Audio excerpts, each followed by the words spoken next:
ടീനയേക്കാളും ഭംഗിയുണ്ടോ? ഇല്ല, തൻ്റെ അത്രയും ഒന്നുമില്ല ഇവൾക്ക്. പക്ഷേ കാണാൻ ഭംഗിയുണ്ട്, അത് സമ്മതിക്കാതെ വയ്യ. അവൾ ഉറപ്പിച്ചു. നിന്റെ സഹോദരിയാണെങ്കിലും ഇവളൊരു മുതിർന്ന പെണ്ണാണ്. തോന്നുന്നത് പോലെ തുണിയൊക്കെ ഊരിക്കളയുകയെന്ന് പറഞ്ഞാൽ ലക്ഷ്മിക്ക് പറയാതെ ഇരിക്കാൻ കഴിഞ്ഞില്ല. എന്റെ സഹോദരി എങ്ങനെ മുന്നിൽ നിന്നാലും സഹോദരി തന്നെയാണ് ലക്ഷ്മി. എനിക്ക് മാറില്ല. അവന്റെ ശബ്ദമുയർന്നു. തന്റെ സ്വകാര്യതയിൽ കടന്നു വന്നുള്ള ചോദ്യം ചെയ്യൽ അവന് തീരെ ഇഷ്ടമായില്ല. ലക്ഷ്മി ഭയന്ന് ഒരു ചുവട് പിന്നിലേക്ക് മാറി. അവന് രൂക്ഷമായ നോട്ടം പിന്നെയും തേടി വന്നപ്പോൾ ലക്ഷ്മി പിൻവാങ്ങി. അതായിരുന്നു അവനും ആവശ്യമായിരുന്നത്. ടീനയുടെ അഴകളവുകളെ ഒഴിഞ്ഞുകൊണ്ടവൻ ആ വരണ്ടുപോയ ചുണ്ടിൽ ചെറുതായി ചുംബിച്ചു. വരുന്നുണ്ട് ഞാൻ നിനക്കടുത്തേക്ക്. അതുവരെ എന്റെ പെണ്ണുറങ്ങിക്കോ. ഞാൻ അവിടെ ചെറുതായി ഒന്ന് തുടങ്ങി കൊടുക്കട്ടെ. ലാല് കാര്യമായി വിളിച്ചു വരുത്തിയതല്ലേ. അവളുടെ ചെവിയോരം പറഞ്ഞുകൊണ്ട് കുതിർന്ന അവളെ ഒതുക്കി പിടിച്ചുകൊണ്ട് സിറിഞ്ച് അവളുടെ കൈത്തുടയിൽ യാതൊരു മയവും കൂടാതെ അവൻ കുത്തിയിറക്കി. നോവുകൊണ്ട് അവളൊന്ന് പിടഞ്ഞു. അവളുടെ പ്രതിരോധം തളർച്ചയിലേക്ക് മാറി. അവൾ മയങ്ങിയെന്ന് ഉറപ്പാക്കി പുതപ്പിച്ചു കൊടുത്തു. അതേസമയം സ്റ്റെഫിയുടെ കോൾ വന്നു. ഇച്ചായ, അവരെയും കൊണ്ട് അങ്ങോട്ട് വരണോ? വേണ്ട. അതെങ്ങനെ? ടീനയെ അവർക്ക് കാണണ്ടേ? അവൾ വീട്ടിലോട്ട് വരട്ടെ. ഈ ബംഗ്ലാവിലേക്ക് കൊണ്ടുവരേണ്ട. ടീനയെ ഞാൻ അവിടേക്ക് കൊണ്ടുവന്നോളാം. നീ ഞാനെന്ന രീതിയിലല്ലേ മെസ്സേജ് ചെയ്തത്? എങ്കിൽ വരുന്ന സമയം മനസ്സിലാക്കി എന്നെ അറിയിക്ക്. വിളിക്കാൻ നിൽക്കേണ്ട, മെസ്സേജ് ചെയ്താൽ മതി. അവൻ ശാസനയിൽ പറയുമ്പോൾ മറുഭാഗത്ത് സോറി പറഞ്ഞ് അവൾ ഫോൺ കട്ട് ചെയ്തിരുന്നു. ഭയം അതെനിക്കൊരു ലഹരിയാണ് സ്റ്റെഫി. അത് നീയാണെങ്കിലും നിന്റെ തന്തയാണെങ്കിലും. നിന്റെ പതിവ്രത ചമയൽ ഞാൻ ഉടനെ തന്നെ തീർത്തു തരുന്നുണ്ട്. അവൻ ഗൂഢമായി പുഞ്ചിരിച്ചുകൊണ്ട് പറഞ്ഞു. ലാൽ അകത്തേക്ക് വന്ന് ക്രിസ്റ്റിക്ക് നേരെ എന്തോ നീട്ടി. അവനത് കയ്യിൽ വാങ്ങിയപ്പോൾ ലാൽ പരുങ്ങലോടെ തലയിൽ തടവി. ഇവളുടെ കാര്യം നീ ബെന്നിയോട് പറഞ്ഞിട്ടുണ്ടോ? ഇല്ല ബോസ്. അവനൊന്ന് ഇരുത്തി മൂളി. മാസ്ക് ഇട്ടിട്ട് അവിടേക്ക് വന്നാൽ മതി. അത്രമാത്രം പറഞ്ഞിട്ട് അവൻ വെളിയിലേക്ക് പോയി. ഈ സമയം ഹാളിൽ കണ്ണീരൊഴുക്കി ലക്ഷ്മി ഇരിക്കുന്നത് കണ്ടപ്പോൾ അവൻ നെറ്റിയിൽ തടവി ഒരു നിമിഷം നിന്നുപോയി. അവന്റെ മനസ്സിൽ കലിയാണ് നിറഞ്ഞതെങ്കിലും നിലവിലെ സാഹചര്യത്തിൽ ബാലാഴിയിൽ തനിക്കൊരാളെ വേണമെന്നതിനാൽ അതിനെ അടക്കി വെച്ചു. സോറി. അവളുടെ അടുത്തേക്കിരുന്ന് ചുറ്റിപ്പിടിച്ചുകൊണ്ട് സാധാരണ പോലെ അവൻ ക്ഷമ പറഞ്ഞു. എനിക്കറിയാലോ, ഞാനല്ലേ സോറി പറയേണ്ടത്. എപ്പോഴൊക്കെ ഞാൻ ടീനയുടെ കാര്യത്തിൽ നിന്നോട് അഭിപ്രായം പറഞ്ഞിട്ടുണ്ടോ അന്നൊക്കെ നീ എന്നോട് ശത്രുവിനെ പോലെ പെരുമാറാറുണ്ട്. നിനക്കറിയില്ലേ അവൾ എനിക്ക് ആരാണെന്ന്? ഞാനും അവളും മാത്രമുള്ള കാര്യങ്ങളിൽ ആരും ഇടപെടുന്നത് എനിക്ക് ഇഷ്ടമല്ല ലച്ചു. അങ്ങനെ ഒരു അവസരം ഞാൻ നിനക്കോ സ്റ്റെഫിക്കോ തന്നു കഴിഞ്ഞാൽ എന്നോടുള്ള സ്വാർത്ഥതയിൽ നിങ്ങൾ കുറച്ചു ക്രൂരത കാണിച്ചെന്ന് വരാം. ടീനയെ നോവിക്കുന്നതൊന്നും ഞാൻ അനുവദിക്കില്ല. അറിയാം. അതുകൊണ്ടല്ലേ സങ്കടം വന്നൽപ്പം കരഞ്ഞാലും നിന്നോട് പിണക്കമില്ലാത്തത്. വാ, മുറിയിലേക്ക് പോകാം. ഈ സങ്കടം മുഴുവൻ ഞാൻ മാറ്റിത്തരാം. അവിടേക്ക് പോയാൽ ടീന ഉണർന്നാൽ അറിയില്ലല്ലോ. തനിക്കും ടീനയുടെ കാര്യത്തിൽ ഉത്കണ്ഠയുള്ളതുപോലെ അവൾ ചോദിച്ചു. അവൾ ഇനി ഉടനെ ഉണരില്ല. ഇതുവരെ ഞാൻ ഇഞ്ചക്ഷൻ എടുക്കാതെ ഇരുന്നതാണ്. ഇനിയിപ്പോൾ ഇടയ്ക്കിടെ ഉണർന്നാൽ അവളുടെ ആരോഗ്യവും മോശമാകും, നമ്മളുടെ സ്വകാര്യതയും നഷ്ടമാകും. അതുകൊണ്ട് നമുക്ക് നമ്മൾ മാത്രമായി കുറച്ചു നേരം പ്രണയിക്കാം. നിനക്ക് വേഗം പോകേണ്ടതല്ലേ? സംതൃപ്തിയിൽ മൂളിക്കൊണ്ടവൾ അവനെ നോക്കുമ്പോൾ പഴയ പോലെ അവൻ നഗ്നനായി കഴിഞ്ഞിരുന്നു. ലക്ഷ്മിയുടെ കണ്ണുകൾ തിളങ്ങി. തന്നിലേക്ക് അടുത്തവളെ അവനും പുഞ്ചിരിയോടെ അനുവാദം നൽകി. തലമുടിയിൽ മുറുകിയ അവന്റെ വിരലുകൾ വേദന നൽകിയിട്ടും തന്റെ പ്രവൃത്തിയിൽ നിന്നവൾ പിന്മാറിയിരുന്നില്ല. ഒടുവിൽ അവൻ തന്നെ പിൻവാങ്ങി അവളെ മുറിയിലേക്ക് കൂട്ടിക്കൊണ്ടു പോയിരുന്നു. അവളുടെ കഴുത്തിൽ തന്റെ പല്ലുകൾ ആഴ്ന്ന അതേ നോവിനൊപ്പം അവളുടെ ശരീരത്തിലേക്ക് തന്റെ കയ്യിലിരുന്ന സിറിഞ്ചവൻ അവളുടെ തോളിലേക്ക് കുത്തിയിറക്കിയിരുന്നു. അവൾ ഉന്മാദത്തോടെ കുഴഞ്ഞ ശരീരത്തോടെ ക്രിസ്റ്റിയെ നോക്കി ബെഡിൽ കിടന്നു. ഒരേ മുഖമുള്ള രണ്ട് വ്യക്തികൾ മുന്നിൽ നിൽക്കുന്നത് പോലെ തോന്നി അവൾ എഴുന്നേൽക്കാൻ ഭാവിക്കുമ്പോൾ ഒരു രൂപം അവളുടെ മേലേക്കും മറ്റൊന്ന് മുറിക്ക് പുറത്തേക്കും ചലിച്ചിരുന്നു. ശരീരത്തിൽ അനുഭവിച്ചറിഞ്ഞ സുഖലഹരിയിൽ ലക്ഷ്മി ആ കാഴ്ചയെ തന്നെ മറന്നുപോയി. ചാരിയിട്ട മുറിക്കുള്ളിൽ അവരുടെ ശീൽക്കാരങ്ങൾ മുഴങ്ങുമ്പോൾ ജിനുവിന്റെ കോൾ പലവട്ടം അവളുടെ ഫോണിലേക്ക് വന്നുകൊണ്ടിരുന്നു. ഇത്രയും പ്രശ്നങ്ങൾ നടന്നിട്ട് അങ്കിൾ എന്താടാ ഒന്നും മിണ്ടാതെ നിൽക്കുന്നത്? ഭാര്യയെ പേടിച്ചിട്ടാണെന്നൊന്നും പറയരുത്. അജിത്ത് വീരനോട് ചോദിച്ചു. രഹസ്യങ്ങളൊക്കെ പൊളിയുമോ എന്നുള്ള പേടിയാകും. ഞാനെല്ലാം തിരിച്ചറിഞ്ഞ കാര്യം അവർക്കറിയില്ലല്ലോ. നോക്കട്ടെ എവിടെ വരെ പോകുമെന്ന്. നീ ശക്തിയെയും കൊണ്ട് വൈദ്യമഠത്തിലേക്ക് പോകണം വീര. അവളും കാര്യങ്ങൾ മനസ്സിലാക്കട്ടെ. അതിനു മുന്നേ ചെയ്തു തീർക്കാൻ മറ്റു ചില കാര്യങ്ങളുണ്ട്. നീ ആ ദിവിനെ കുറിച്ച് അന്വേഷിച്ചോ? വാട്ടർ അതോറിറ്റിയിലാണ് ജോലി. ഭാര്യ ആയില്ല. അവന്റെ മൂത്ത മകൾ ദിശയ്ക്ക് 13 വയസ്സ്. അതിന് താഴെ 8 വയസ്സുകാരി ദൃശ്യ. അതിന് താഴെ 5 വയസ്സുള്ള ദയ. ഇപ്പോൾ 4ാമത് ഗർഭിണിയാണ് അവന്റെ ഭാര്യ. ആൺകുഞ്ഞിനു വേണ്ടിയുള്ള ശ്രമങ്ങളാണ്. ഇനി ഒന്നുകൂടി ശ്രമിക്കാൻ കഴിയാത്ത വിധത്തിൽ എന്റെ പെണ്ണൊന്ന് കയറി മേയട്ടെ അല്ലേ? വീരൻ മീശ പിരിച്ചുകൊണ്ട് ചോദിച്ചു. ഇതേത് സംഭവത്തിന്റെ പേരിലുള്ള പ്രതികാരമാണ്? അവൻ കാര്യം മനസ്സിലാവാതെ വീരനോട് ചോദിച്ചു. 5 വയസ്സിൽ അവൾ അനുഭവിച്ചതിന് അവൾ ഇപ്പോഴെങ്കിലും പ്രതികരിക്കട്ടേടാ.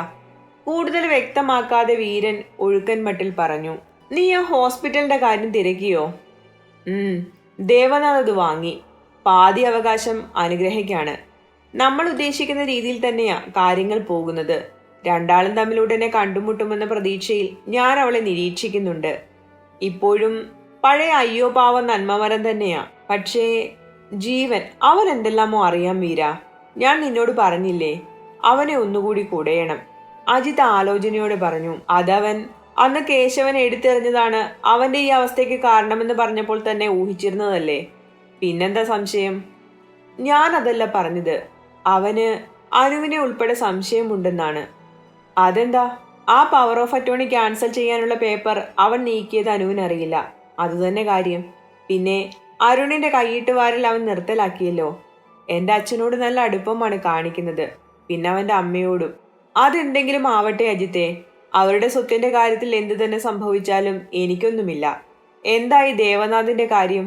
ദേവകി നമ്മുടെ കസ്റ്റഡിയിലുണ്ടായിട്ടും അവൻ നിശബ്ദനായി നിൽക്കുന്നെങ്കിൽ വലുതെന്തോ പ്രതീക്ഷിക്കണം. ദേവകിയോട് അവന് യാതൊരു സോഫ്റ്റ് കോർണറുമില്ല. അവർക്ക് അവരുടെ മകൻ ദേവനാഥിനെ കുറിച്ച് ഒന്നും അറിയില്ല. ശരിക്കും പറഞ്ഞാൽ എത്രയോ മുമ്പ് അവനവരെ സംരക്ഷിച്ചു നിർത്താമായിരുന്നു. അവന്റെ വിവാഹത്തെക്കുറിച്ച് പോലും അവർക്കറിയില്ല. കുരിശിങ്കൽ അവൻ ഉണ്ടെന്നും അറിയില്ല. അതിൽ തന്നെ ഉണ്ടല്ലോ അവൻ അവരെ തന്റെ ആവശ്യങ്ങൾക്കായി ഉപയോഗിക്കുകയായിരുന്നെന്ന സത്യം. ഏത് ആണടാ അവൻ പോയിരിക്കുന്നത്? അവൻ ഒറ്റയ്ക്കല്ല വീര, അതെനിക്കുറപ്പാണ്. കുര്യൻ അവന്റെ കൂടെ തന്നെ ഉണ്ടാകും. അവനു വേണ്ടി പല കാര്യങ്ങൾക്കും ചരട് വലിക്കുന്നത് കുര്യൻ തന്നെയാ. ഞാൻ ഹോസ്പിറ്റലിന്റെ കാര്യം പറഞ്ഞില്ലേ, അതെല്ലാം മുന്നിൽ നിന്ന് ചെയ്യുന്നത് അയാളാണ്. നിഖില ജീവനോടെയുണ്ടെന്ന് മനസ്സ് പറയുന്നുണ്ട്. അനുവല്ലേ നമ്മുടെ തുറപ്പിച്ചിട്ട്. ആ ഒരൊറ്റ വ്യക്തി മതി അവൻ എവിടെയാണെന്നറിയാൻ. നീ ഇനി വീട്ടിലേക്കാണോ? അല്ല, ഹോസ്പിറ്റൽ വരെ. അവന്മാർ അവരുടെ ഷെയർ നന്ദഗോപാലിന് തന്നെയാണോ വിൽക്കുന്നത്? ശക്തിക്ക് വേണ്ടിയാണോടാ അയാളത് വാങ്ങുന്നത്? അല്ലാതെ അയാൾക്ക് എന്തിനാ എന്റെ ചെറിയ ഹോസ്പിറ്റൽ? ശ്രമിച്ചാൽ അതിന്റെ 10 ഇരട്ടി വരുന്ന പുതിയൊരു ഹോസ്പിറ്റൽ നിർമ്മിക്കാൻ അയാൾക്കാകും. മാത്രവുമല്ല, ഇന്ത്യയിലെ തന്നെ പേരുകേട്ട പല ഹോസ്പിറ്റലുകളിലും അയാൾക്ക് ഷെയറുണ്ട്. സ്വന്തം ഭാര്യയുടെയും മക്കളുടെയും പേരിലാണ് അതെല്ലാം എങ്കിൽ നളിനി ട്രസ്റ്റും കോവിലകവും ഉൾപ്പെടുന്ന സ്വത്തുക്കളും പൂർണ്ണമായി കൈകാര്യം ചെയ്യാനുള്ള അവകാശവും അവൾക്ക് മാത്രമാണ്. ഇപ്പോൾ എന്റെ ഹോസ്പിറ്റലിന്റെ 40%. ഇത്രയുമൊക്കെ അവളോട് സ്നേഹമുണ്ടായിരുന്നെങ്കിൽ ജയശ്രീയെ കല്യാണം കഴിച്ചു കൂടെ കൂട്ടുമ്പോൾ ശക്തിയെ എന്തിനൊഴിവാക്കി? എനിക്കറിയില്ല അജിത്തെ. ഇനിയും ഉത്തരം കിട്ടാത്ത സമസ്യയാണ് അയാൾ. പിന്നെ അവന്മാരുടെ ഷെയർ കൂടി വാങ്ങാനുള്ള സാമ്പത്തിക ശേഷി എനിക്കില്ലെന്ന് നിനക്കറിയില്ലേ? പുറമോടിയിലുള്ളതല്ല യഥാർത്ഥ അവസ്ഥ. എല്ലാം കൂടി ഓടിച്ചു കൊണ്ടുപോകാനുള്ള ബുദ്ധിമുട്ട് നിനക്കറിയില്ലേ? എനിക്കറിയാമെടാ. വീരന്റെ ഹോസ്പിറ്റലിന്റെ 40% ഷെയർ ചന്ദ്രു ഉൾപ്പെടെയുള്ള അവന്റെ കൂട്ടുകാരുടെയാണ്. അവരത് വിൽക്കാൻ തീരുമാനിച്ചപ്പോൾ ഒരു സീനിയർ ഡോക്ടർ എന്ന നിലയിൽ കുറെ ഹോസ്പിറ്റലുകളിൽ ഷെയറുകളുള്ള നന്ദഗോപാലിനെ അറിയിച്ചു. അയാൾ വാങ്ങാൻ തയ്യാറായി. ഇക്കാര്യങ്ങൾ ചന്ദ്രുവാണ് വീരനെ അറിയിച്ചത്. അവനതിൽ യാതൊരു എതിർപ്പും ഉണ്ടായിരുന്നില്ല. കാരണം അവരുടെ ഷെയർ കൂടി വാങ്ങാൻ അവന് കഴിയില്ലായിരുന്നു. എങ്കിലും തന്റെ സ്വന്തമായി മാത്രം ഇരിക്കേണ്ടുന്ന ഒന്നിന്റെ അവകാശം ഇങ്ങനെ കൈമറിഞ്ഞു പോകുന്നതിൽ അവന് നേരിയ ദുഃഖമില്ലാതെയുമില്ല. ഇന്നിനി അവിടേക്ക് പോയാൽ തിരികെ എത്താൻ വൈകില്ലേ നീ? ഞാൻ നാളെ വൈകുന്നേരമേ വരൂ. കുറച്ചു കാര്യങ്ങൾ ചെയ്തു തീർക്കാനുണ്ട്. ഈയൊരു ഡീലിലൂടെ നമ്മുടെ ഹോസ്പിറ്റലിൽ നന്ദഗോപാലിന്റെ സേവനം ഉണ്ടാകുമെന്നതാണ് നേട്ടം. അപ്പോൾ നിങ്ങൾ തമ്മിൽ മീറ്റ് ചെയ്യാൻ പോകുവാണോ? അയാൾ പല ചോദ്യങ്ങൾക്കുമുള്ള ഉത്തരമാണ് അജിത്തെ. പക്ഷേ അതൊന്നും നമ്മുടെ അന്വേഷണവുമായി ബന്ധപ്പെട്ടതല്ല. എന്റെ പേഴ്സണൽ ആയിട്ടുള്ള കാര്യങ്ങളാണ്. എങ്കിൽ ശരിയടാ. അവർ യാത്ര പറഞ്ഞു പിരിഞ്ഞു. ഇരിക്കെ. വീരന് നേരെ ഗൗരവത്തോടെ പറഞ്ഞുകൊണ്ട് നന്ദൻ ഇരുന്നു. വീരന്റെ മുഖത്തും ഗൗരവമാണ്. എന്തിനാണ് കാണണമെന്ന് പറഞ്ഞത്? അയാളൊന്നും മിണ്ടുന്നില്ലെന്ന് കണ്ടപ്പോൾ അവൻ തന്നെ തുടക്കമിട്ടു. വേഗം പോകേണ്ടത് അവന്റെ ആവശ്യമാണല്ലോ. വീരനും എന്നെ കാണാൻ ആഗ്രഹിച്ചതല്ലേ? അവനതിന് മറുപടിയൊന്നും പറഞ്ഞില്ല. എന്റെ കൊച്ചിന്റെ സുരക്ഷ അതവൾ എവിടെയാണെങ്കിലും ഞാൻ ഉറപ്പുവരുത്താറുണ്ട്. അതുകൊണ്ടാണ് ഇപ്പോഴൊരു കൂടിക്കാഴ്ചയ്ക്ക് ഞാൻ തന്നെ മുൻകൈ എടുത്തത്. എന്താണ് നിന്റെ മനസ്സിൽ? മനസ്സിലായില്ല. ശക്തിയെ നീ ആഗ്രഹത്തോടെ കൂടെ കൂട്ടിയതല്ലെന്ന് എനിക്കറിയാം. അങ്ങനെയാണെങ്കിൽ നിന്റെ വിവാഹം മുറപ്പെണ്ണുമായി നിശ്ചയിക്കില്ലായിരുന്നല്ലോ. മാത്രവുമല്ല, ആരുടെയോ ആസൂത്രിതമായ ഇടപെടലുകളിൽ പെട്ടുപോയവരാണ് നിങ്ങളെന്ന് കേട്ടിരുന്നു. അതിനുശേഷമുള്ള നിന്റെ പെർഫോമൻസ് ലൈവായിരുന്നു. അതുകൊണ്ട് ശക്തിയുടെ കാര്യത്തിൽ വീരഭദ്രസേന്റെ സ്റ്റാൻഡ് എനിക്കറിയണം. അപ്പോൾ ശക്തിയുടെ അറിയണ്ടേ? ഗൂഢമായ പുഞ്ചിരിയോടെ അയാളെ വെല്ലുവിളിക്കുന്നത് പോലെ നോക്കി വീരൻ ചോദിച്ചു. അതറിയാവുന്നത് കൊണ്ടാണല്ലോ നീയും അവളും ഒന്നിച്ചു ജീവിക്കുന്നുവെന്നറിഞ്ഞിട്ടും ഞാൻ നിന്നെ കാണാൻ പോലും ശ്രമിക്കാഞ്ഞത്. അവൾ ഇടറി വീണ് കഴിഞ്ഞാണ് പലപ്പോഴും ഞാൻ പ്രവർത്തിച്ചു തുടങ്ങിയിട്ടുള്ളത്. പക്ഷേ ഇപ്പോഴെനിക്കങ്ങനെ കണ്ണും പൂട്ടിയിരിക്കാൻ കഴിയില്ല. ശത്രുക്കളുടെ നീണ്ട നിര തന്നെ ഇല്ലേ നിനക്കൊപ്പം? അവർക്കൊരു കരുവായി എൻ്റെ കൊച്ചിനെ ഞാൻ വിട്ടുതരില്ല. ഇനിയൊരു പ്രതിസന്ധി അവൾക്കുണ്ടാകുമ്പോൾ അവളത് നേരിടും മുമ്പ് ഞാനത് ഇല്ലാതാക്കിയിരിക്കണമെന്ന് എനിക്ക് നിർബന്ധമുണ്ട്. വീരൻ പുഞ്ചിരിയോടെ ചാരിയിരുന്നു കൊണ്ട് ടേബിളിൽ തട്ടി. എന്റെ സ്റ്റാൻഡ് വ്യക്തമാക്കും മുമ്പ് എനിക്കും അറിയണ്ടേ ശക്തിയുടെ കാര്യത്തിൽ അവളുടെ രണ്ടാനച്ഛനുള്ള താല്പര്യം എങ്ങനെയുള്ളതാണെന്ന്? നന്ദന്റെ മിഴികൾ കൂർത്തു.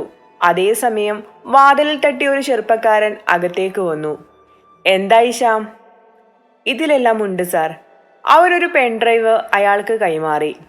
ഇത് ശ്യാം, ട്രസ്റ്റിന്റെ ലീഗൽ അഡ്വൈസറാണ്. നന്ദൻ ഉപചാരപൂർവ്വം പരിചയപ്പെടുത്തി. വീരൻ തലകുലുക്കി അയാൾക്ക് പുഞ്ചിരി നൽകി. ശ്യാം വീരനെ തിരികെ ഒന്ന് നോക്കിയിട്ട് പുറത്തേക്ക് നടന്നു. വീരന്റെ കണ്ണുകൾ കുറുകി. ശ്യാമിൽ അവനൊരു ഇഷ്ടക്കേട് കണ്ടെത്തി. ഡോർ ലോക്കായി ഉറപ്പായപ്പോൾ നന്ദൻ വീരനെ നോക്കി. സംശയം വേണ്ട, അവന് നിന്നോട് ചെറിയ അനിഷ്ടമുണ്ട്. എന്തിന്? ഞാൻ അയാളെ ആദ്യം കാണുകയല്ലേ. നേരിട്ട് കാണാതെ തന്നെ ഒരിക്കൽ ഒരുവനെ ഞാനും ശത്രുവായി പ്രഖ്യാപിച്ചിരുന്നു. ശക്തിയുടെ ബയോളജിക്കൽ ഫാദർ. ഇതും അതേപോലെ ഒരു ശത്രുതയാണ് വീര. അവൻ ആഗ്രഹിച്ച പെണ്ണിനെ നീ സ്വന്തമാക്കിയ പേരിൽ അവനുള്ള അനിഷ്ടം. എൻ്റെ മനസ്സിലും ചെറിയ ആഗ്രഹമുണ്ടായിരുന്നു. ശ്യാം എന്തുകൊണ്ടും അവൾക്ക് ചേർന്ന വ്യക്തിയാണെന്ന് ചിന്തിച്ചിരുന്നു. പക്ഷേ അവളുടെ മനസ്സ് കീഴടക്കാൻ ശ്യാമിന് കഴിയാതെ പോയി. വീരന്റെ മുഖത്ത് ദേഷ്യം നിറഞ്ഞു. ശക്തിയെ മറ്റൊരാളുമായി ചേർത്ത് പറയുന്നത് അവന് സഹിക്കാൻ കഴിഞ്ഞില്ല. അല്ലെങ്കിലും തന്നേക്കാൾ അധികം മറ്റുള്ളവർ സ്വാതന്ത്ര്യം കാണിക്കുമ്പോഴാണല്ലോ സ്വയം സ്വാർത്ഥനാവാൻ തോന്നുക. അത് മനസ്സിലാക്കിയതുപോലെ നന്ദൻ ചിരിയടക്കി. ഇതിനോടകം നന്ദന് മനസ്സിലായിരുന്നു വീരന് ശക്തിയോടുള്ള അടുപ്പത്തിന്റെ ആഴം. ശക്തിയുടെ കരിയറും അവളുടെ പ്രണയവും അവളുടെ മാത്രം ഇഷ്ടങ്ങൾക്കനുസരിച്ചായിരുന്നു. അതിൽ ഞാൻ ഒരിക്കലും കൈകടത്തിയിട്ടില്ല. അവൾ തെരഞ്ഞെടുക്കുന്ന പാത ഇഷ്ടപ്പെട്ടില്ലെങ്കിൽ പോലും അവൾക്കൊപ്പം നിൽക്കാനാണ് ശ്രമിച്ചിട്ടുള്ളത്. പക്ഷേ അവൾ എന്തു പഠിക്കണം, എങ്ങനെ പെരുമാറണം എന്നത് എൻ്റെ തീരുമാനമായിരുന്നു. ഞാൻ ആഗ്രഹിച്ചതുപോലെ അവൾ ബോൾഡാവുകയും ചെയ്തു. വീരൻ ചിരിയോടെ തലയാട്ടി. അവിടെ സാറിന് തെറ്റി. ബോൾഡാണെന്ന് അവൾ വെറുതെ കാണിക്കുന്നതാണ്.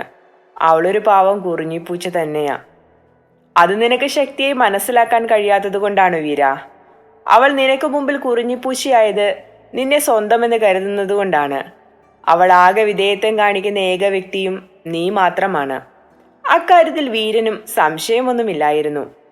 നിങ്ങൾക്ക് അവളോട് ഇത്ര സ്നേഹമുണ്ടായിരുന്നോ? തന്റെ ഭാര്യയെ തന്നേക്കാളേറെ മറ്റൊരാൾ മനസ്സിലാക്കിയിരിക്കുന്നുവെന്ന കുശുമ്പോടെ അവൻ ചോദിച്ചു. അത് നിന്നെ ബോധിപ്പിക്കേണ്ട കാര്യമില്ല, നന്ദൻ പുച്ഛത്തോടെ മറുപടി നൽകി. അതെന്താ? നിങ്ങളുടെ ഭാര്യയുടെ ആദ്യ ബന്ധത്തിലെ മകളുടെ ഭർത്താവല്ലേ ഞാൻ. നിങ്ങളെക്കാൾ അവളിൽ എനിക്കല്ലേ അവകാശം. അപ്പോൾ ഞാൻ അറിയണ്ടേ എൻ്റെ ഭാര്യയോട് നിങ്ങൾക്കുള്ള താല്പര്യം എന്താണെന്ന്? ലീഗൽ വാല്യൂ കിട്ടാത്ത ഒരു ബന്ധത്തിന് ഇത്രയും അവകാശം കാണിക്കേണ്ട വീരൻ? വിവാഹം രജിസ്റ്റർ ചെയ്യാൻ നിനക്ക് താല്പര്യമില്ലെന്ന് നീ പരസ്യമായി പ്രഖ്യാപിച്ചു കഴിഞ്ഞതല്ലേ? ഒന്നുവിടാതെല്ലാം കൃത്യമായി അറിഞ്ഞിട്ടുണ്ടല്ലോ. നന്ദൻ മറുപടി നൽകിയില്ല. എനിക്കും അവൾക്കുമിടയിൽ ബന്ധം നിലനിൽക്കാൻ നിയമത്തിന്റെ യാതൊരു സംരക്ഷണവും വേണ്ട. എന്റെ ചോദ്യത്തിനുള്ള ഉത്തരം പറയൂ. ശക്തിയുടെ ശത്രുക്കളെ ഇരുചെവി അറിയാതെ അവസാനിപ്പിക്കാൻ ഡോക്ടർ നന്ദഗോപാലിനുള്ള പ്രാധാന്യം എനിക്കറിയാം. എല്ലാം അറിഞ്ഞിട്ട് തന്നെയാണ് ഞാനും ഇവിടെ ഇരിക്കുന്നത്. നല്ലത്. അയാൾ മധുരമായി പുഞ്ചിരിച്ചു. എന്നെക്കുറിച്ച് കുറെയൊക്കെ മനസ്സിലാക്കിയിട്ടാണ് വീരൻ ഇവിടെ ഇരിക്കുന്നതെന്ന് എനിക്കും അറിയാം. എങ്കിലും എന്താണ് നിനക്കറിയാവുന്നത്? ആ പഴയ തല്ലിപ്പൊളിയായ നന്ദഗോപാലിനെയാണോ, അതോ ഡോക്ടർ ഗോപാൽ എന്ന വ്യക്തിയെയോ? അതത്ര പഴയതൊന്നുമല്ലല്ലോ സാർ. ഇന്നും വിരൽ ഞൊടിച്ചാൽ ഓടി വരുന്ന പാകത്തിന് ആളുകൾ നിരന്നു നിൽക്കുവല്ലേ. നന്ദഗോപാൽ മാറിയിട്ടില്ലെന്ന് ഉറപ്പിക്കാൻ അതുമാത്രം പോരെ? അവകാശങ്ങൾ പറഞ്ഞു വന്ന കോവിലകത്തെ മുഴുവൻ ആളുകളും ഒന്നോടെ പിൻവാങ്ങി മുഴുവൻ സ്വത്തുക്കളും കൈയൊഴിഞ്ഞുകൊണ്ട് ഡോക്ടർ നന്ദഗോപാലിനെ ഏൽപ്പിക്കണമെങ്കിൽ നിങ്ങൾ ചെറിയ പുള്ളിയൊന്നുമല്ലെന്ന് എനിക്ക് ഊഹിച്ചുകൂടെ? വീരൻ പരിഹാസത്തോടെ പറഞ്ഞു. അറിഞ്ഞു വച്ചിരിക്കുന്നതൊന്നും മോശമല്ല. പക്ഷേ ചെറിയ തിരുത്തുണ്ട്. കോവിലകത്തെ മുഴുവൻ സ്വത്തിനും അവകാശി ഞാൻ മാത്രമായിരുന്നു. എൻ്റെ അവകാശം കൈയടക്കി വെച്ചവരിൽ നിന്ന് ഞാനത് പിടിച്ചെടുത്തു, അത്രമാത്രം. ഇനി പറയേ, എവിടെയാണ് ഞാൻ തുടങ്ങേണ്ടത്? വീരൻ മുന്നോട്ട് ഒന്ന് ആഞ്ഞിരുന്നു. എന്തുകൊണ്ട് ഈ സപ്പോർട്ട് അവൾക്ക് നേരിട്ട് കൊടുത്തില്ല? അങ്ങനെ കൊടുത്തിരുന്നെങ്കിൽ അവൾക്കൊരിക്കലും ഇത്രയും കനൽ വഴികൾ കടന്നു പോകേണ്ടി വരില്ലായിരുന്നല്ലോ. അവളുടെ അമ്മയെ വിവാഹം കഴിച്ചപ്പോൾ എന്തിനവളെ സ്വന്തം അമ്മയിൽ നിന്ന് വരെ അകറ്റി അവഗണിച്ചു? കൂടെ കൂട്ടാൻ മടിച്ചത് നിങ്ങളുടെ സ്വകാര്യ ജീവിതത്തിന് തടസ്സമാകുമെന്ന് കരുതിയിട്ടാണോ? ഇതാണോ നിങ്ങളുടെ പ്രണയം? നന്ദൻ ടീപോട്ടിൽ നിന്ന് കപ്പിലേക്ക് ചൂട് ചായ പകർന്നുകൊണ്ട് സോസർ ഉൾപ്പെടെ അവന് മുന്നിലേക്ക് നീക്കി വെച്ചു. കുടിക്ക്. അവനോട് പറയുന്നതിനൊപ്പം അയാൾ തനിക്കും ഒരു ചെറിയ കപ്പിലേക്ക് പകർന്നുകൊണ്ട് ഒരു സിപ്പെടുത്തു. തന്റെ ചോദ്യത്തിൽ തന്നെ തെറ്റുണ്ട് വീര. പിന്നെ പ്രണയം അതെന്താണെന്ന് നീ തനിയെ മനസ്സിലാക്കിയാൽ മതി. അവളുടെ അമ്മയെ ഞാൻ അവളിൽ നിന്നും അകറ്റിയിട്ടില്ല. മകളെ കൂടെ കൂട്ടണമെന്നൊരാവശ്യം ഈ നിമിഷം വരെ അവൾ പറഞ്ഞിട്ടുമില്ല. വീരൻ വിശ്വസിക്കാൻ കഴിയാതെ അയാളെ നോക്കി. ജയശ്രീ ശക്തി എന്ന മകളെ സ്നേഹിച്ചിട്ടില്ല വീര. ഈ നിമിഷം വരെയും അതിൽ മാറ്റവും വന്നിട്ടില്ല. എന്തിന്? അവൾ അങ്ങനെ ഒരു കാലം തന്നെ മറന്നു കളഞ്ഞിരിക്കുന്നു. ഇത്രയും വർഷത്തിനിടയിൽ ഒരിക്കൽ പോലും അവൾ ആദ്യം ജന്മം നൽകിയ മകളെക്കുറിച്ച് ഒന്നും പറഞ്ഞിട്ടില്ല. അവൾക്ക് മകളിലേക്ക് പോകാൻ യാതൊരു വിലക്കും ഉണ്ടായിരുന്നില്ല. അവൾക്ക് സ്വന്തം മകളെ വേണമെങ്കിൽ എപ്പോഴേ ചേർത്ത് പിടിക്കാമായിരുന്നു. അതുകൊണ്ട് അവർ അമ്മയും മകളെയും തെറ്റിച്ചത് ഞാനാണെന്ന് വെറുതെ വാദിക്കരുത്. അവൾക്ക് ശക്തിയോടുള്ള മനോഭാവം എന്താണെന്ന് മറ്റാരേക്കാളും നന്നായി മനസ്സിലാക്കിയിട്ട് തന്നെയാ ഞാൻ ഓരോ ചുവടും വെച്ചിരുന്നത്. എന്തു തന്നെ ബുദ്ധിമുട്ട് വന്നാലും എൻ്റെ പെണ്ണിനെ വേദനിപ്പിക്കുന്ന യാതൊരു തീരുമാനവും കൈക്കൊള്ളില്ലെന്ന് ഞാൻ ഉറപ്പിച്ചിരുന്നു. പിന്നെ ഞാൻ അവളെ അവഗണിച്ചത് അന്ന് എനിക്ക് ചില വാശികളുണ്ടായിരുന്നു. ആ വാശിയിൽ ഞാൻ മനഃപൂർവ്വം അവഗണിച്ചു കളഞ്ഞതാണ്. എൻ്റെ വാശി മനസ്സിലാക്കിയ സ്ത്രീക്കും എതിരഭിപ്രായമൊന്നും ഉണ്ടായിരുന്നില്ല. അതുകൊണ്ട് തന്നെ ഞാൻ എൻ്റെ സ്റ്റാൻഡിൽ ഉറച്ചു നിന്നു. തെറ്റാണെന്ന് മനസ്സിലായപ്പോൾ ഞാൻ അവളെ തേടിയിറങ്ങിയിരുന്നു. അന്ന് കൂടെ കൂട്ടുന്നതാണ് അതിലും വലിയ തെറ്റെന്ന് തോന്നി. ഡോക്ടർ പറയുന്നത് എനിക്ക് മനസ്സിലാവുന്നില്ല. നമുക്ക് കുറച്ച് പിന്നിലേക്ക് പോയിട്ട് വരാം. കോവിലകത്തെ വർമ്മത്തമ്പുരാനെ പ്രണയിച്ച് നാട് കടത്തപ്പെട്ട എൻ്റെ അമ്മ വന്നു ചേർന്നത് ശ്രീയുടെ നാട്ടിലേക്കായിരുന്നു. അവിവാഹിതയായ ഗർഭിണിയായ ഒരു പെണ്ണിനെ ഈ കാലത്ത് പോലും മനുഷ്യർ വെറുതെ വിടുന്നില്ലെങ്കിൽ അന്നത്തെ കാര്യം പറയണോ? പോരാത്തതിന് ഗോവിന്ദൻ മാമയുടെ ഇടയ്ക്കിടെയുള്ള വരവും. നളിനി സാധുവായ മിണ്ടാപ്പൂച്ചയായ സ്ത്രീയായിരുന്നിട്ടും ഒരുപാട് അപമാനങ്ങൾ സഹിച്ചിട്ടാണ് മകനു വേണ്ടി ജീവിച്ചത്. വളർന്നു വന്ന മകന്റെ അവസ്ഥയും വ്യത്യസ്തമല്ലായിരുന്നു. ആ അവസ്ഥ അവനെ പുതിയ പല കൂട്ടുകെട്ടുകളിലും കൊണ്ടുചാടിച്ചു. തന്തയില്ലാത്തവനെന്ന് വിളിക്കുന്നവരുടെ മൂക്കിടിച്ചു പരത്തി ആ പയ്യൻ പ്രശ്നങ്ങൾ ഉണ്ടാക്കിയപ്പോൾ മകൻ പഠിച്ചു വലിയ ഡോക്ടറാകണമെന്നും വഴിതെറ്റി പോകരുതെന്നും അമ്മ ഉപദേശിച്ചു. അമ്മയെ ജീവനായിരുന്ന ആ പയ്യൻ തന്റെ സ്വഭാവം മാറ്റിയില്ലെങ്കിലും വാശിയോടെ പഠിക്കുന്നുണ്ടായിരുന്നു. അങ്ങനെ ഒരുവനെ നോക്കി ഒരിക്കൽ ഒരു പെൺകുട്ടി പുഞ്ചിരിച്ചു. അവളുടെ ഓർമ്മയിൽ പോലും ഇന്നും നിലനിൽക്കാത്ത പുഞ്ചിരി. പക്ഷേ അതവന് സ്വപ്നം കാണാനുള്ള ആദ്യത്തെ ചവിട്ടുപടിയായിരുന്നു. അമ്മ അച്ഛനെക്കുറിച്ച് ഓർമ്മ വെച്ചപ്പോൾ തന്നെ പറഞ്ഞു തന്നിരുന്നു. അതുകൊണ്ട് അദ്ദേഹത്തോട് യാതൊരു പിണക്കവും ഉണ്ടായിരുന്നില്ല. ഞങ്ങളുടെ ജീവൻ രക്ഷിക്കാൻ വേണ്ടി എൻ്റെ അച്ഛൻ എല്ലാം അറിഞ്ഞിട്ടും അകന്നു നിന്നു. ഗോവിന്ദൻ മാമ വഴി സഹായങ്ങൾ വന്നുകൊണ്ടിരുന്നു. അങ്ങനെ ഞാൻ മെഡിസിനും ചേർന്നു. മനസ്സിൽ ആ പെൺകുട്ടി ഉറച്ചു പോയിരുന്നെങ്കിലും നേരത്തെ ചിരി മാത്രമേ ഞാൻ അവൾക്ക് നൽകിയിരുന്നുള്ളൂ. ആ ഇഷ്ടം സ്വകാര്യമായി സൂക്ഷിച്ചു. ഞാൻ മെഡിസിന് പഠിക്കുമ്പോൾ തന്നെ അച്ഛൻ മരിച്ചിരുന്നു. പഠിച്ചിറങ്ങിയപ്പോൾ ആ നാട്ടിൽ നിൽക്കാൻ താല്പര്യമില്ലാതെ വിദേശത്തേക്ക് പോയി. അമ്മയൊന്നു കൂടെ വരാൻ തയ്യാറായില്ല. എന്തുകൊണ്ടും യോഗ്യനാണെന്ന് എനിക്ക് തന്നെ തോന്നിയപ്പോഴാണ് ഞാൻ അമ്മയോട് ശ്രീയുടെ കാര്യം പറഞ്ഞത്. നിനക്ക് അവളോടുള്ള ഇഷ്ടം അവൾക്ക് നിന്നോടുണ്ടോയെന്ന് ആദ്യം ഉറപ്പുവരുത്താൻ പറഞ്ഞത് അമ്മ തന്നെയാണ്. അങ്ങനെയാണ് ഞാൻ നാട്ടിലേക്ക് വരുന്നതും അവളെ കണ്ട് സംസാരിക്കാൻ ശ്രമിക്കുന്നതും. 2-3 ദിവസം സംസാരിച്ചുകൊണ്ട് ഒരുമിച്ച് നടന്നു. ആദ്യം ഒരടുപ്പം ഉണ്ടാക്കിയിട്ട് കാര്യം തുറന്നു പറയാമെന്ന് കരുതി. അവിടെ ആർക്ക് ഞാൻ കോവിലകത്തെയാണെന്നോ ഡോക്ടറാണെന്നോ അറിയില്ലായിരുന്നു. നളിനി പിഴച്ചു പ്രസവിച്ചവൻ, തന്തയില്ലാത്തവൻ, തല്ലിപ്പൊളി, ഗുണ്ട തുടങ്ങിയ കുറേ വിശേഷണങ്ങളുണ്ടായിരുന്നു. സ്വാഭാവികമായി ഞങ്ങളെ ഒരുമിച്ച് കാണുമ്പോൾ പ്രശ്നങ്ങൾ ഉണ്ടാകുമല്ലോ. അന്ന് ശ്രീ നേഴ്സിങ്ങിന് ചേർന്ന സമയമാണ്. ഞങ്ങളുടെ ഒരുമിച്ചുള്ള നടപ്പ് കൃത്യം 3-ാമത്തെ ദിവസം ശ്രീയുടെ വീട്ടിൽ പ്രശ്നമായി. അവൾ എത്ര പറഞ്ഞിട്ടും ആരുമൊന്നും വിശ്വസിച്ചില്ല. അവളുടെ പഠനം, ഭാവി അങ്ങനെയെല്ലാം അവതാളത്തിലാക്കി വിമലുമായി വിവാഹം നിശ്ചയിച്ചപ്പോൾ ഞാൻ അമ്മയും കൂട്ടി അവളെ ചോദിക്കാൻ ചെന്നു. അന്നവർ ഞങ്ങളെ അപമാനിച്ചിറക്കി വിട്ടു. പിന്നാലെ അമ്മയ്ക്ക് വയ്യാതെയായി. ഞാൻ ലീവ് നീട്ടി നാട്ടിൽ തന്നെ നിന്നു.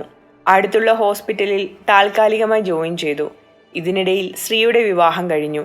ആ അധ്യായം ഞാൻ മറക്കാൻ ശ്രമിച്ചു. കാരണം അവൾ ആ ജീവിതവുമായി പൊരുത്തപ്പെട്ടതുപോലെ തോന്നി. അമ്മ എനിക്കൊപ്പം വരാമെന്ന് വാക്ക് പറഞ്ഞു. അങ്ങനെ തിരിച്ചു പോകാനുള്ള പ്ലാനിൽ ഞാനിരുന്നപ്പോൾ ശ്രീ വിമലിനെ ഉപേക്ഷിച്ച് സ്വന്തം വീട്ടിലേക്ക് മടങ്ങി വന്നു. വിമലിന്റെ ചതി അവൾ എന്നോട് തുറന്നു പറഞ്ഞു. എന്നിൽ നിന്ന് അവർ പറിച്ചെടുത്ത് കൊണ്ടുപോയത് ഇതിനായിരുന്നോ എന്ന് ചിന്തിച്ചപ്പോൾ അവളുടെ വീട്ടുകാരെ മുഴുവൻ ഞാൻ വെറുത്തുപോയി. പൂർവ്വ കാമുകിയോട് അവിഹിതം പുലർത്തുന്ന, അതിൽ മറ്റൊരു കുട്ടിയുമുള്ള തൻ്റെ ഭർത്താവിൻ്റെ കുഞ്ഞിനെ നശിപ്പിക്കാൻ ശ്രമിച്ചെങ്കിലും അന്ന് ശ്രീക്കത് കഴിഞ്ഞില്ല. അമ്മയോട് ശ്രീയുടെ കാര്യങ്ങളെല്ലാം പറഞ്ഞപ്പോൾ അവളെയും കുഞ്ഞിനെയും സംരക്ഷിക്കണമെന്ന് പറഞ്ഞു. അമ്മയുടെ സപ്പോർട്ട് കിട്ടിയതോടെ ഞാൻ ശ്രീയോട് മനസ്സ് തുറന്നു. അവൾ ആദ്യമൊന്നും സമ്മതിച്ചിരുന്നില്ല. ഇനിയൊരു വിവാഹമോ കുടുംബജീവിതമോ ചിന്തിക്കാൻ കഴിയുന്ന മാനസികാവസ്ഥ ആയിരുന്നില്ല അവൾക്ക്. ഒന്നും ചിന്തിക്കാതെ പഠിക്കാൻ ഞാൻ പറഞ്ഞു. എന്തു വന്നാലും ഒപ്പമുണ്ടാകുമെന്ന് വാക്കും നൽകി. ആ സമയം അപ്രതീക്ഷിതമായ ഒരു ദുരന്തം എന്നെ തേടി വന്നു. തുടരും.